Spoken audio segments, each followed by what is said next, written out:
आज का सवाल सिंपल है, पर इसका जवाब बहुत गहरा है।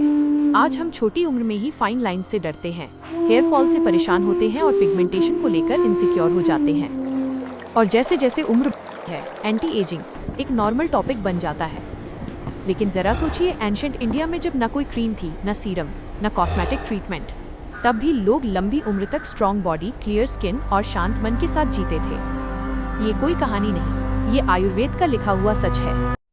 आज हमें सिखाया गया है कि एंटी एजिंग का मतलब है बाहर से लगाने वाली चीजें, लेकिन चरक संहिता बिल्कुल क्लियर कहती है, जब डाइजेशन वीक होता है तो बॉडी में सारी प्रॉब्लम शुरू होती हैं।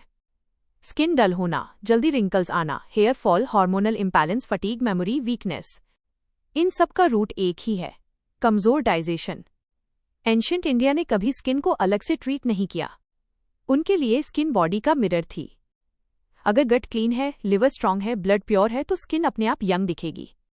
इसी कॉन्सेप्ट को आयुर्वेद में कहा गया रसायन चिकित्सा। रसायन का मतलब होता है बॉडी के हर सेल को पोषण देना, सिर्फ ग्लो के लिए नहीं बल्कि लॉन्ग लाइफ के लिए। चरक संहिता में एजिंग को कहा गया जरा का रीजन बताया गया, गलत लाइफस्टाइल, गलत खाना और ज्यादा स्ट्रेस। इसलिए एंशिएंट इंडिया ने एंटी एजिंग के लिए कभी क्रीम प्रिस्क्राइब नहीं की। उन्होंने फोकस किया डेली रूटीन पर। सुबह का रूटीन सिर्फ हैबिट नहीं था, एक नेचुरल थेरेपी था। सनराइज से पहले उठना बॉडी के डिटॉक्स सिस्टम को एक्टिवेट करता है। इस टाइम लिवर और डाइजेस्टिव सिस्टम सबसे ज्यादा एक्टिव होते हैं।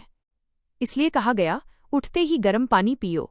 कोई फैंसी ड्रिंक नहीं, कोई ट्रेंड नहीं, सिर्फ सिंपल गर्म पानी। ये गट को क्लीन करता है, लिवर को जगाता है और एजिंग प्रोसेस को धीरे करता है। एंशिएंट होम्स में सुबह ऑयल पुलिंग एक नॉर्मल प्रैक्टिस थी। आज ये हमें अजीब लगता है, लेकिन आयुर्वेद कहता है माउथ के टॉक्सिन्स पूरी बॉडी के टॉक्सिन से कनेक्टेड होते हैं। ऑयल पुलिंग जॉ मसल्स को स्ट्रॉन्ग करता है, टीथ और गम्स को हेल्दी रखता है और फेस एजिंग को स्लो करता है।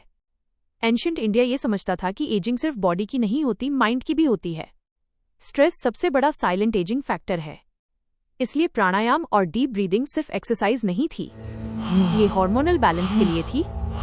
जब हार्मोन्स बैलेंस्ड होते हैं तो स्किन नेचुरली ग्लो करती है।